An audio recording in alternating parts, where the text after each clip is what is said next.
Hello, hello. Good evening, Coach Ayer, Coach and Coach White. Thank you guys for being patient with me to get these videos out. I've had a very busy weekend.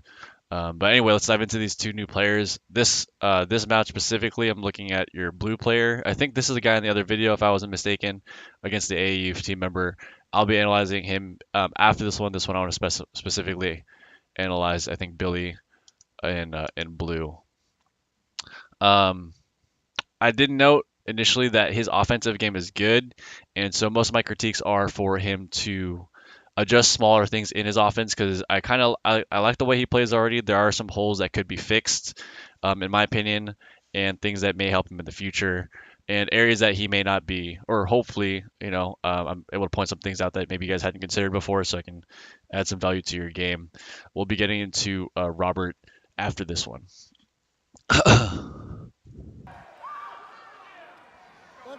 I'm not sure if these guys actually train together or not, but you said you're getting both of them and they're from the same club, so I'm assuming they're team members. But I was a little bit confused because they have different uniforms, but I'm not really sure. Good. So I like this offense here, pressing right away.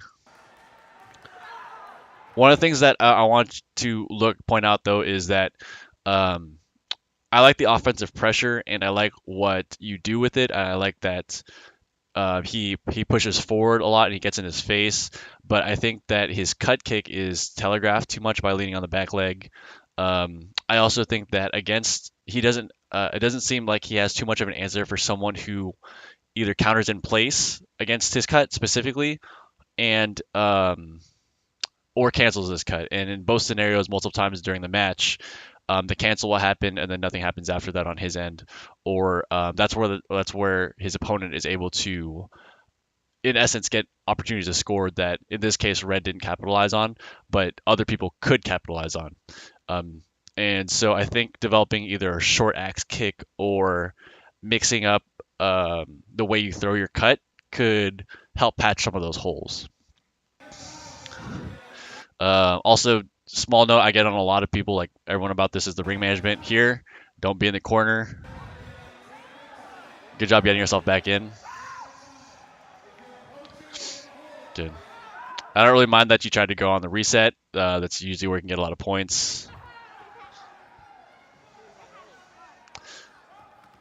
Good. That one you tried to follow up, but I would train to have something, especially because you're so front leg dominant, that if someone were to cancel or cut kick you, have something right after that besides another cut. I think that happens multiple times in this match, and it's either you try and cut kick again or you just reset and you're out.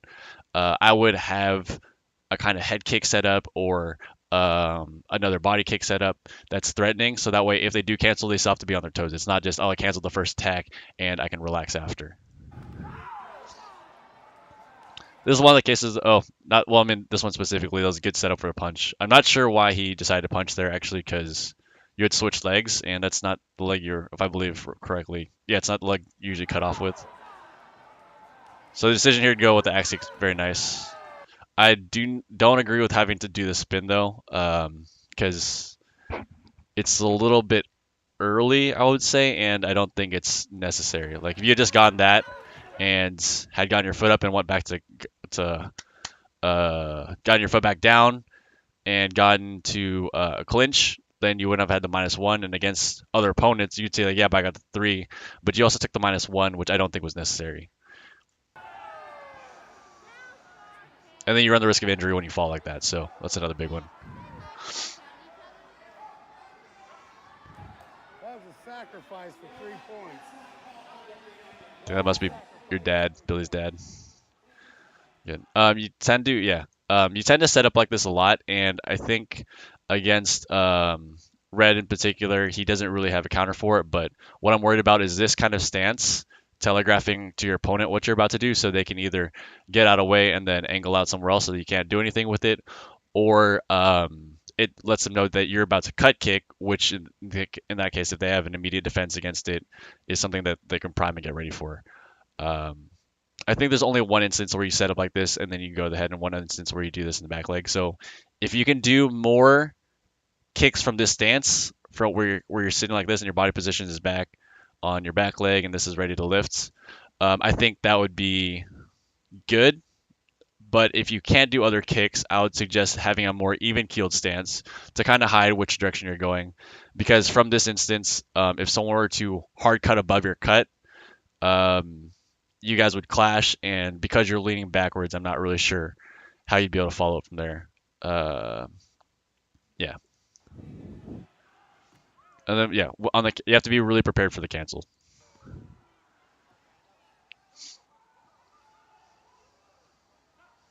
But I like that you keep creeping in. Like, good points to note. You're always in his face, which is good. I like that kind of pressure. I believe that's what forces mistakes. Now it's just patching up the areas in your offense that people could score on you, and the more you plug that up, the better your offense is. Uh, oh,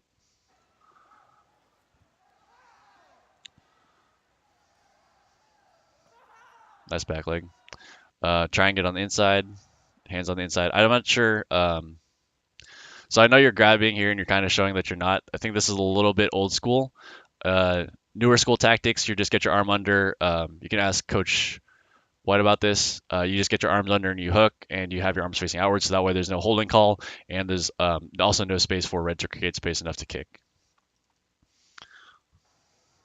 Let's see. The ref sees the holding in the back and then calls you on it, I think.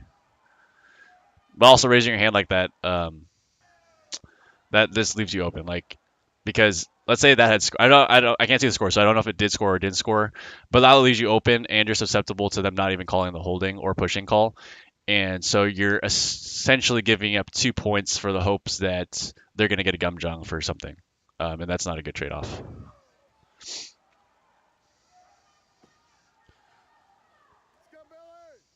Good set. I might even mix up some more motions. Like if you, let's say you get in the stance and you really like the stance and you want to do everything from the stance, I would mix up more motions because it seems like the first time you lift your leg out of the stance is you're committed to that cut kick right away. And that makes it I'm against anything that makes you predictable. And so if you get in the stance a lot and you always cut kick the first motion that makes you predictable, it makes it easier for your opponent to read or counter. So from this stance, if you're insistent on doing things from this stance, I would suggest adding more motions, like sometimes faking forward with it, or even just stepping your foot out close to them this way and then pulling it back here if you want to after. And what that'll do is it'll kind of screw with their head a little bit. Like sometimes when he does get in this lean back stance with his right leg in front, it's not always going to be a kick the first time he kicks. And that's something very important to note for later because as you fight more and more experienced players, the more things you telegraph, obviously the easier it is for you to get countered. You guys already know that you guys are juniors.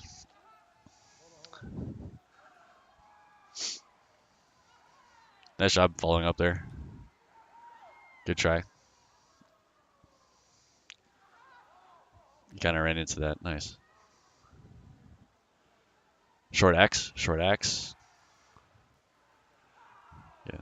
That's what I'm kind of concerned about with this is if people cancel high and or like what he did, if they jump on your initial kick and they get the punch, one is a punch, but also if they jump over your initial kick, um, for how do I put here we go. If they're able to get over your initial kick, because you're leaning backwards here, it's going to be hard for you to have a stable base. And it seems like if they were to come in, like the last time you got canceled, back when you're over in this corner, you fell down. In this instance, he came forward with a lot of aggression, and you came backwards. So I'm a bit more of a proponent of having a slightly longer stance. So maybe you can't cut as far, or you don't hop this leg as far as much, and your legs a little bit more back in this area. At least your base is more stable for when people do crash in on you.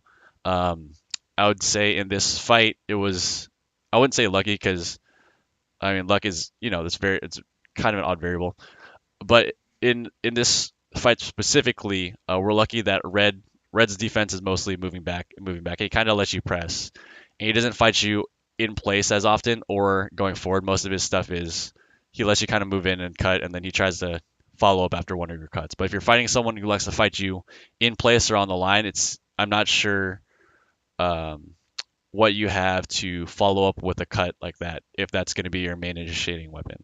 And so that's something to look into to maybe develop is maybe you want to develop short axe kicks or you want to fake more with that leg. Um, and if you're gonna watch like Sangolani, then I would suggest watching him fight because he has a really good front leg and he's able to do a lot of things with it. But a lot of what he does is he fights people on the line. Um, he doesn't go forward that much. Um, and so if you want to fight like that, watching the Iranian Singalani would be someone interesting to look into to add to your game.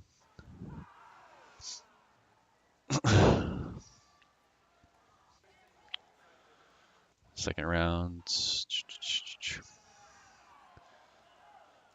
Yeah. Yeah. So first motion again.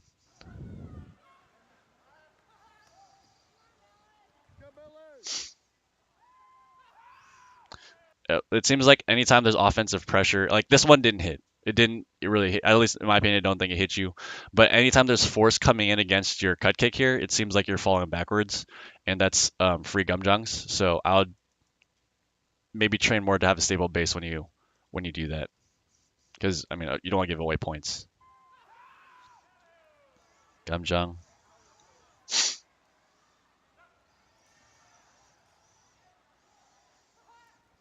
Yeah. Even on the cancel, I don't know if if you do that on purpose to stay safe, but it seems like anytime someone stands their ground against you or moves forward, your immediate thing is to move backwards. And against someone who's more aggressive in taking space against you or trying to follow up, that could be potentially very dangerous. And so that's one of the areas of your game I'm trying to harp on into into maybe being aware of um, because you don't want to encounter someone who does that while you're not prepared. So this is all stuff to just be aware of and to prepare you for in case you do someone who has that kind of a defense where most of the defense is forward, like Ramnarong or um, or if you're finding someone who's high pressure like Lee Dae-hoon, who's like the pinnacle of high pressure. Not bad. I like that you're constantly in his face though. I mean, once again, Mad, I give you a lot of props for staying high pressure in terms of getting into distance here and being on the line. I would just maybe mix up the variables of your front leg where you're not leaning back, you're not shifting all your weight to this back leg, and then waiting for this front leg draw, and then your first kick is the cut kick. Um, I don't mind the pressure. You just got to, in my opinion, you just got to mix up your variables, and you have to kind of fix the holes in your stance. Where if someone were to be aggressive against you, how would you adjust against that using this main weapon of yours? Quit looking at the clock. Let's go. Oh, not bad.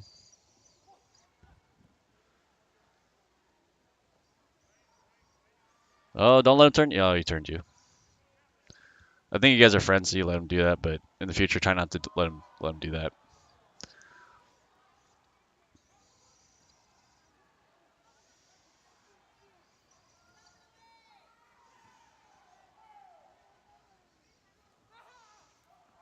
He really like lets you just get set up. Um, nice head kick. I also like that you throw your axe kicks while the guy's in the corner. It's pretty smart, very smart. Okay, Come on, Billy.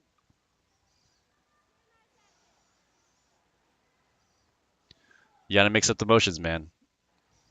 Your first move out of that backward stance of yours is always a cut kick, and that makes you predictable, and predictability is always bad.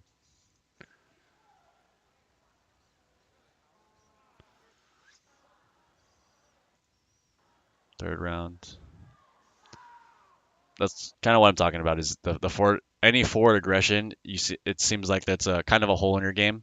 Um, you got to invent something for that. Like, I'm not sure if you want to keep that stance or if you want to adjust your stance so your stance is more stable, or if you want to just develop shorter head kicks so that way if people do have aggression towards you, it's a variable you can mix in with your cut kick. Because essentially, I mean, if he didn't do that, if he didn't stand there and look at the score, what could potentially happen during this is as you're moving backwards, he could be chasing you right now. Like he could be chasing you and trying to follow up with a double or a float head kick, whatever. And you lost all of this ring space. And by the time you're in balance, which is here, if he's still kicking, you'd probably end up back here. You're in the corner situation now. He has he has like ring. He has the ring now, all of behind him, and it's all because you fell backwards on a cut kick. And it's not like this specific cut kick that happened. It seems to be like any forward momentum by him on your cut kick leads to this kind of a situation happening. And I'm harping on it a lot, just so you're really aware of what's happening, or at least what I'm seeing. If you see something else, I mean, everyone's subject to their own opinion. If you're seeing something else, man, more power to you. But that's just what I see. No point on that? Wow. Getting upset at the points is not, for me, it would not be a high priority. Short, that's the time I'd use the cut kick, man. He's already out, or use one of those axe kicks you've been using, because dude, he's not moving anywhere from here. I got this about a lot of people. They're in the corner, man. This is the time for the short head kicks because they're coming in unless they're willing to give up that 1 point. Um, so in the future, instead of trying to match his spin with your spin, that's a headshot opportunity. Connect. That time he was on top, so it's not as bad for you.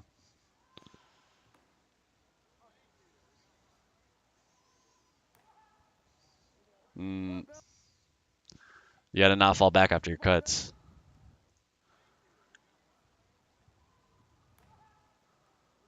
Come on, Billy. Roll it out. Let's go. Oh, a little bit low. Oh, that's where he talks about being injured, National over. uh, medic.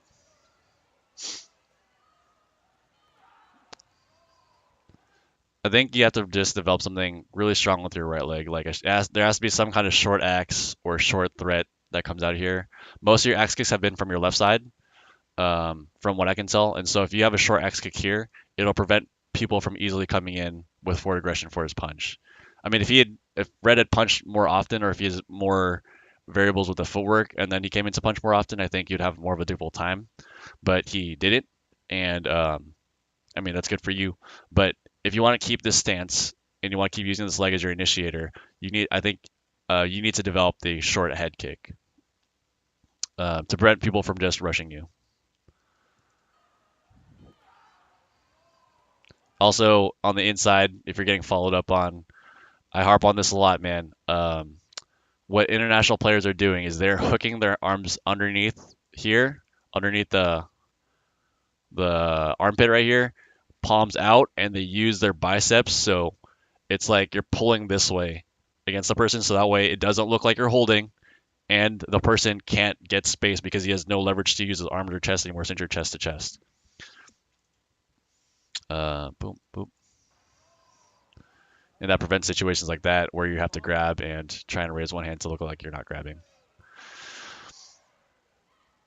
I don't know about that call, but okay.